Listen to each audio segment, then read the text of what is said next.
로마서 1장. 그리스도 예수의 종인 나 바울은 부르심을 받아 사도가 되었습니다. 나는 하나님의 복음을 전하기 위하여 따로 세우심을 받았습니다. 이 복음은 하나님께서 예언자들을 통하여 성경에 미리 약속하신 것으로 그의 아들을 두고 하신 말씀입니다.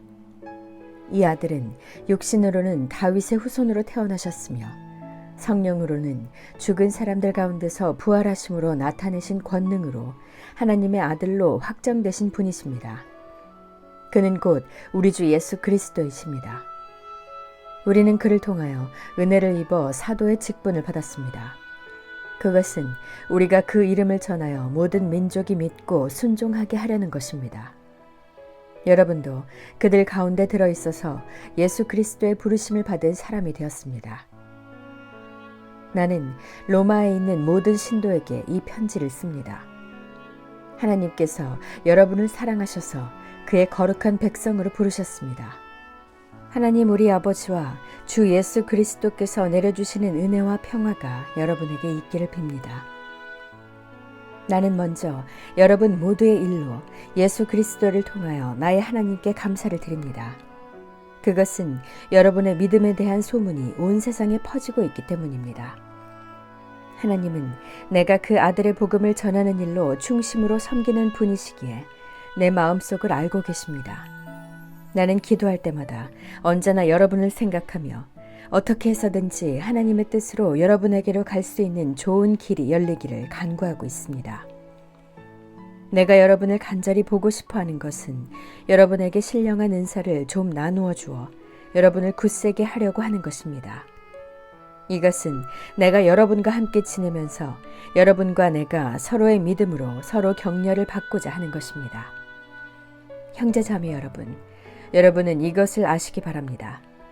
나는 여러분에게 가려고 여러 번 마음을 먹었으나 지금까지 길이 막혀서 뜻을 이루지 못하였습니다. 나는 다른 이방 사람들 가운데서도 열매를 거둔 것과 같이 여러분 가운데서도 그것을 좀 거두려고 했던 것입니다. 나는 그리스 사람에게나 미개한 사람에게나 지혜가 있는 사람에게나 어리석은 사람에게나 다 빚을 진 사람입니다. 그러므로 나의 간절한 소원은 로마에 있는 여러분에게도 복음을 전하는 일입니다. 나는 복음을 부끄러워하지 않습니다. 이 복음은 유대 사람을 비롯하여 그리스 사람에게 이르기까지 모든 믿는 사람을 구원하는 하나님의 능력입니다. 하나님의 의가 복음 속에 나타납니다. 이 일은 오로지 믿음에 근거하여 일어납니다. 이것은 성경에 기록한 바 의인은 믿음으로 살 것이다 한 것과 같습니다. 하나님의 진노가 불의한 행동으로 진리를 가로막는 사람의 온갖 불경건함과 불의함을 겨냥하여 하늘로부터 나타납니다. 하나님을 알만한 일이 사람에게 환히 드러나 있습니다. 하나님께서 그것을 환히 드러내 주셨습니다. 이 세상 창조 때로부터 하나님의 보이지 않는 속성, 곧 그분의 영원하신 능력과 신성은 사람이 그 지으신 만물을 보고서 깨닫게 되어 있습니다. 그러므로 사람들은 핑계를 댈 수가 없습니다. 사람들은 하나님을 알면서도 하나님을 하나님으로 영화롭게 해드리거나 감사를 드리기는커녕 오히려 생각이 허망해져서 그들의 지각 없는 마음이 어두워졌습니다. 사람들은 스스로 지혜가 있다고 주장하지만 실상은 어리석은 사람이 되었습니다. 그들은 썩지 않는 하나님의 영광을 썩어 없어질 사람이나 새나 네 발 짐승이나 기어다니는 동물의 형상으로 바꾸어 놓았습니다. 그러므로 하나님께서는 사람들이 마음의 욕정대로 하도록 더러움에 그대로 내버려 두시니 서로의 몸을 욕되게 하였습니다. 사람들은 하나님의 진리를 거짓으로 바꾸고 창조주 대신에 피조물을 숭배하고 섬겼습니다. 하나님은 영원히 찬송을 받으실 분이십니다. 아멘. 이런 까닭에 하나님께서는 사람들을 부끄러운 정욕에 내버려 두셨습니다. 여자들은 남자와의 바른 관계를 바르지 못한 관계로 바꾸고 또한 남자들도 이와 같이 여자와의 바른 관계를 버리고 서로 욕정에 불탔으며 남자가 남자와 더불어 부끄러운 짓을 하게 되었습니다. 그래서 그들은 그 잘못에 마땅한 대가를 스스로 받았습니다. 사람들이 하나님을 인정하기를 싫어하므로 하나님께서는 사람들을 타락한 마음자리에 내버려 두셔서 해서는 안 될 일을 하도록 놓아두셨습니다. 사람들은 온갖 불의와 악행과 탐욕과 악의로 가득 찼으며 시기와 살이와 분쟁과 사기와 저기로 가득 차 있으며 수근거리는 자요, 중상하는 자요, 하나님을 미워하는 자요, 불순한 자요, 오만한 자요, 자랑하는 자요, 악을 꾸미는 모략꾼이요, 부모를 거역하는 자요, 우매한 자요, 신의가 없는 자요, 무정한 자요, 무자비한 자입니다. 그들은 이와 같은 일을 하는 자들은 죽어야 마땅하다는 하나님의 공정한 법도를 알면서도 자기들만 이런 일을 하는 것이 아니라 이런 일을 저지르는 사람을 두둔하기까지 합니다. 2장. 그러므로 남을 심판하는 사람이여, 그대가 누구이든지 죄가 없다고 변명할 수 없습니다. 그대는 남을 심판하는 일로 결국 자기를 정죄하는 셈입니다. 남을 심판하는 그대도 똑같은 일을 하고 있기 때문입니다. 하나님의 심판이 이런 일을 하는 사람들에게 공정하게 내린다는 것을 우리는 압니다. 이런 일을 하는 사람들을 심판하면서 스스로 그런 일을 하는 사람이요, 그대는 하나님의 심판을 피할 수 있을 줄로 생각합니까? 아니면 하나님께서 인자하심을 베푸셔서 그대를 인도하여 회개하게 하신다는 것을 알지 못하고 오히려 하나님의 풍성하신 인자하심과 너그러우심과 오래 참으심을 업신여기는 것입니까? 그대는 완고하여 회개할 마음이 없으니 하나님의 공정한 심판이 나타날 진노의 날에 자기가 받을 진노를 스스로 쌓아올리고 있는 것입니다. 하나님께서는 각 사람에게 그가 한 대로 갚아주실 것입니다. 참으면서 선한 일을 하여 영광과 존귀와 불멸의 것을 구하는 사람에게는 영원한 생명을 주시고, 이기심에 사로잡혀서 진리를 거스르고 불의를 따르는 사람에게는 진노와 분노를 쏟으실 것입니다. 악한 일을 하는 모든 사람에게는 먼저 유대 사람을 비롯하여 그리스 사람에게 이르기까지 환난과 고통을 주실 것이요, 선한 일을 하는 모든 사람에게는 먼저 유대 사람을 비롯하여 그리스 사람에게 이르기까지 영광과 존귀와 평강을 내리실 것입니다. 하나님께서는 사람을 차별함이 없이 대하시기 때문입니다. 율법을 모르고 범죄한 사람은 율법과 상관없이 망할 것이요, 율법을 알고 범죄한 사람은 율법을 따라 심판을 받을 것입니다. 하나님 앞에서는 율법을 듣는 사람이 의로운 사람이 아닙니다. 오직 율법을 실천하는 사람이라야 의롭게 될 것이기 때문입니다. 율법을 가지지 않은 이방 사람이 사람의 본성을 따라 율법이 명하는 바를 행하면 그들은 율법을 가지고 있지 않아도 자기 자신이 자기에게 율법입니다. 그런 사람은 율법이 요구하는 일이 자기의 마음에 적혀 있음을 드러내 보입니다. 그들의 양심도 이 사실을 증언합니다. 그들의 생각들이 서로 고발하기도 하고 변호하기도 합니다. 이런 일은 내가 전하는 복음대로 하나님께서 그리스도를 내세우셔서 사람들이 감추고 있는 비밀들을 심판하실 그날에 드러날 것입니다. 그런데 그대가 유대 사람이라고 자처한다고 합시다. 그래서 그대는 율법을 의지하며 하나님을 자랑하며 율법의 가르침을 받아서 하나님의 뜻을 알고 가장 선한 일을 분간할 줄 알며 눈먼 사람의 길잡이요 어둠 속에 있는 사람의 빛이라고 생각하며 지식과 진리가 율법의 구체화된 모습으로 들어있다고 하면서 스스로 어리석은 사람의 스승이요 어린아이의 교사로 확신한다고 합시다. 그렇다면 그대는 남은 가르치면서도 왜 자기 자신은 가르치지 않습니까? 도둑질을 하지 말라고 설교하면서도 왜 도둑질을 합니까? 간음을 하지 말라고 하면서도 왜 간음을 합니까? 우상을 미워하면서도 왜 신전의 물건을 훔칩니까? 율법을 자랑하면서도 왜 율법을 어겨서 하나님을 욕되게 합니까? 성경에 기록한 바 너희 때문에 하나님의 이름이 이방 사람들 가운데서 모독을 받는다 한 것과 같습니다.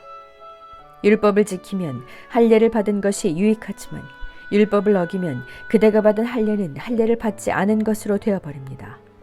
그러므로 할례를 받지 않은 사람이 율법의 규정을 지키면 그 사람은 할례를 받지 않았더라도 할례를 받은 것으로 여겨질 것이 아니겠습니까?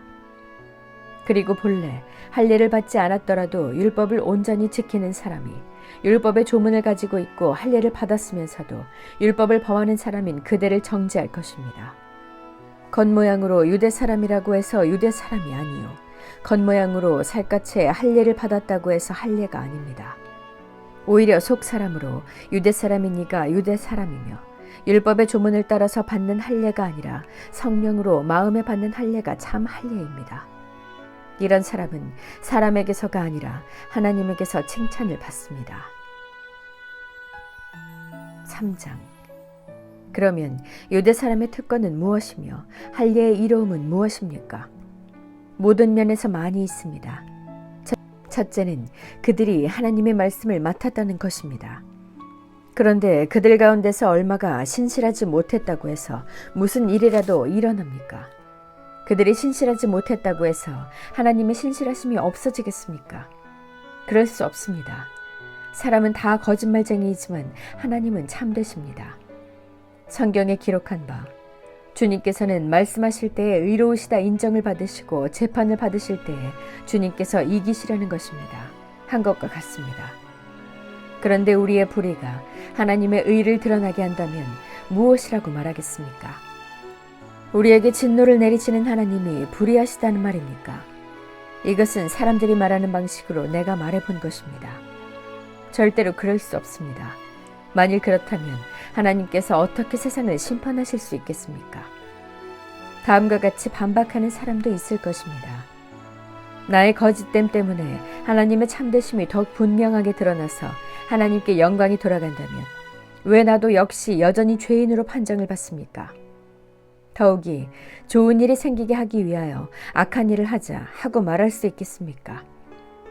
사실 어떤 사람들은 우리가 그런 말을 한다고 비방합니다. 그런 사람들은 심판을 받아야 마땅합니다. 그러면 무엇을 말해야 하겠습니까? 우리 유대 사람이 이방 사람보다 낫습니까? 전혀 그렇지 않습니다. 유대 사람이나 그리스 사람이나 다 같이 죄 아래에 있음을 우리가 이미 지적하였습니다. 성경에 이렇게 기록되어 있습니다. 의인은 없다. 한 사람도 없다. 깨닫는 사람도 없고 하나님을 찾는 사람도 없다. 모두가 곁길로 빠져서 쓸모가 없게 되었다. 선한 일을 하는 사람은 없다. 한 사람도 없다. 그들의 목구멍은 열린 무덤이다. 혀는 사람을 속인다. 입술에는 독사의 독이 있다. 입에는 저주와 독설이 가득 찼다. 발은 피를 흘리는 일에 빠르며 그들이 가는 길에는 파멸과 비참함이 있다. 그들은 평화의 길을 알지 못한다. 그들의 눈에는 하나님을 두려워하는 빛이 없다. 율법에 있는 모든 말씀이 율법 아래 사는 사람에게 말한 것임을 우리는 압니다. 그것은 모든 입을 막고 온 세상을 하나님 앞에서 유죄로 드러내려는 것입니다. 그러므로 율법의 행위로는 하나님 앞에서 의롭다고 인정받을 사람이 아무도 없습니다. 율법으로는 죄를 인식할 뿐입니다. 그러나 이제는 율법과는 상관없이 하나님의 의가 나타났습니다. 그것은 율법과 예언자들이 증언한 것입니다. 그런데 하나님의 의는 예수 그리스도를 믿는 믿음을 통하여 오는 것인데 모든 믿는 사람에게 미칩니다. 거기에는 아무 차별이 없습니다. 모든 사람이 죄를 범하였습니다. 그래서 사람은 하나님의 영광에 못 미치는 처지에 놓여 있습니다. 그러나 사람은 그리스도 예수 안에서 얻는 구원으로 말미암아 하나님의 은혜로 값없이 의롭다는 선고를 받았습니다. 하나님께서는 이 예수를 속죄제물로 내주셨습니다. 그것은 그의 피를 믿을 때에 유효합니다. 하나님께서 이렇게 하신 것은 사람들이 이제까지 지은 죄를 너그럽게 보아주심으로써 자기의 의를 나타내시려는 것이었습니다. 하나님께서 오래 참으시다가 지금 이때에 자기의 의로우심을 나타내신 것은 하나님은 의로우신 분이시라는 것과 예수를 믿는 사람은 누구나 의롭다고 하신다는 것을 보여주시라는 것입니다. 그렇다면 사람이 자랑할 것이 어디에 있습니까? 전혀 없습니다. 무슨 방법으로 의롭게 됩니까? 행위의 법으로 됩니까? 아닙니다. 믿음의 법으로 됩니다. 사람이 율법의 행위와는 상관없이 믿음으로 의롭다고 인정을 받는다고 우리는 생각합니다. 하나님은 유대 사람만의 하나님이십니까? 이방 사람의 하나님도 되시지 않습니까? 그렇습니다. 이방 사람의 하나님도 되십니다. 참으로 하나님은 오직 한 분뿐이십니다. 그러므로 하나님께서는 할례를 받은 사람도 믿음을 보시고 의롭다고 하시고 할례를 받지 않은 사람도 믿음을 보시고 의롭다고 하십니다. 그렇다면 믿음으로 말미암아 우리가 율법을 폐합니까? 그럴 수 없습니다. 도리어 율법을 굳게 세웁니다. 아멘.